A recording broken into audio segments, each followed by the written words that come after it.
Tu penses qu'obtenir du cash flow est devenu impossible en immobilier à cause des taux élevés?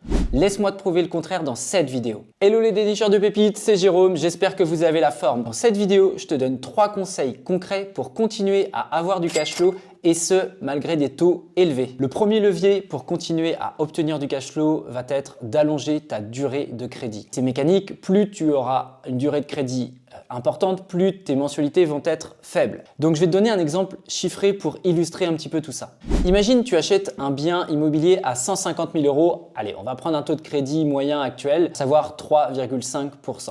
Si tu empruntes sur 20 ans, ta mensualité de crédit va être de 870 € par mois.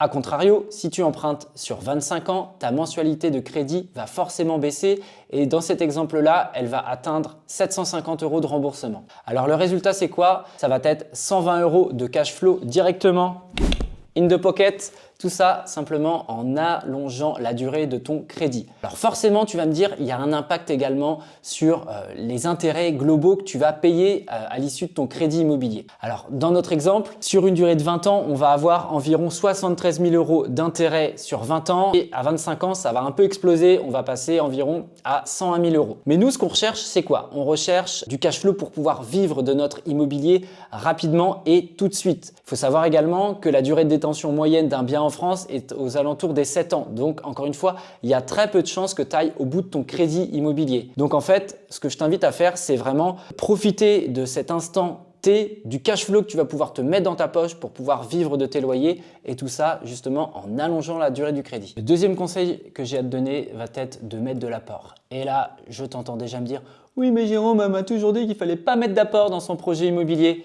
Alors oui, je suis d'accord, si tu démarres, l'idéal c'est de garder un maximum ton cash disponible. Réfléchis un petit peu plus. Si demain le banquier te demande de mettre ne serait-ce que 10% du montant du projet en termes d'apport, et si c'est ça qui valide et qui va déclencher ton financement, est-ce que tu ne penses pas vraiment que ça peut être une bonne idée de jouer au jeu du banquier et de mettre justement cet apport? En reprenant toujours notre exemple précédent, à savoir on emprunte 150 000 € au taux de 3,5 sur 25 ans. Si tu ne mets pas d'apport dans ton projet, tes mensualités, on l'a dit juste avant, vont être de 750 € par mois. A contrario, si tu vas mettre 10% du montant du projet en apport, ça va représenter environ 15 000 €. Cette fois-ci, ta mensualité va baisser à 675 €. Et de la même façon, si tu pousses un peu les choses et que tu as davantage de capacité financière et que tu peux mettre 20% d'apport, à savoir dans notre exemple 30 000 €, cette fois-ci, tes mensualités vont être de l'ordre de 600 €. Donc, on se rend bien compte que dans notre exemple, on va gagner entre 75 et 150 € de cash flow par mois juste en jouant avec l'apport. Tu comprendras facilement que plus tu vas mettre d'apport, moins tu vas emprunter, plus tu vas diminuer ta mensualité de crédit. Encore une fois, tout ça, c'est mathématique. Et le bonus dans tout ça, si tu mets de l'apport, ça va engendrer un signal assez fort auprès de ton banquier. En effet, si tu mets de l'apport, ça va renforcer clairement ton dossier bancaire, ça va montrer ton implication et ton sérieux dans le projet. Ça montre que tu es carré, que tu crois dans tes chiffres et que du coup, tu es OK pour mettre de l'argent de ta poche. Et ça envoie un super signal au banquier. Le troisième levier que j'aimerais partager avec toi, c'est d'acheter plus rentable. En effet, il faut comprendre que ce ne sont pas les taux qui vont venir ruiner ta rentabilité, mais ça va être 3 autres facteurs. Première chose, c'est acheter au mauvais prix.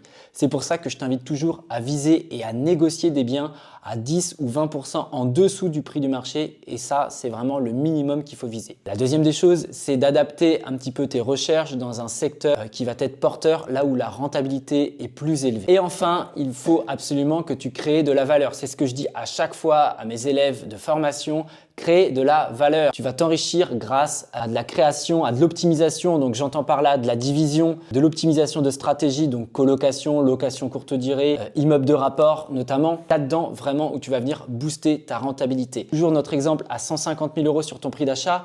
Si tu grattes ne serait-ce que 10 000 € sur le montant global de ton projet, eh bien, ce sera toujours 10 000 € en moins que tu vas pouvoir emprunter à la banque. Si tu optimises derrière en plus ta fiscalité, donc ça, pour ça, il y a plein d'astuces, mais ce n'est pas le but de la vidéo.